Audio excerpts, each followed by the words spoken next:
Arıqlama dedəcəyimiz Zeynalov, bəzən qonşularla oturub söhbətləşəndə qonşular da o xanımlar var ya bir-birinə məsləhət görür. Məsəl üçün bunu yesən arıqlayarsan, bunu yesən kökələrsən. Belə söhbətlər də Ay qız, mən belə edirəm, arıqlayıram. Ay sağ ol. Amma bu qonşu niyə deyilir? Çünki Oba Marketlər şəbəkəsi müştərilərinin 30 may məhz bugün qonşu günü münasibətilə təbrik edir. Doğru. Qonşuluq tək eyni binanı, eyni həyəti, eyni küçəni paylaşmaq deyil, həm də eyni qəlbi bölüşmək və sevgi, hörmət içində yaşamaq, sevinclərlə birgə sevinmək deməkdir. Bu münasibətlə biz dinləyicilərimizlə də bir sorğu keçirdik ki, sizcə uzaq qohum yaxşıdır, yoxsa yaxın qonşu?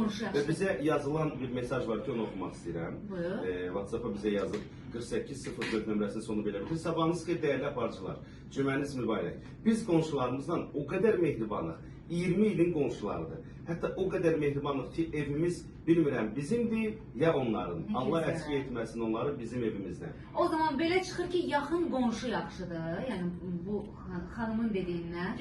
Amma dinləyicilərdən biri yazır ki, sabahınız xeyir, dəyərli aparıcılar, mən belə deyəcəm. Yaxın qonşu sobada pişmiş isti çörəkdirsə, uzaq qohum isə soyuducuda unudulmuş lavaşdır. Arada sırada çıxarılır, amma dadı dəyişir. Yəni ki, qohumu biraz burada meniyib. Buna görə qonşulara salam olsun. Qonşuları tərifləyib də, yəni belə çıxır. Və Obanın bugünkü 30 may qonşu günü münasibəti ilə həyata keçirdiyi alış-verişdən siz də yararlanın. Qonşularınızla gözəl bir həftə sonu keçirmək istəyirsə alış-verişlərinizi Obadan edin. Qonşularınızla həyətdə gözəl bir samavar çay ətrafında. Həm də bugün cümədə axı. Bəli, sabahdan etibarən bəzi yerlərdə iş yoxdur. Rahat-rahat oturub söhbətinizi eləyə bilərsiniz qonşularla. Efirimiz isə davam edir. Siz də fikirlərinizi yaza bilərsiniz 055 201 1005 nömrəsinə.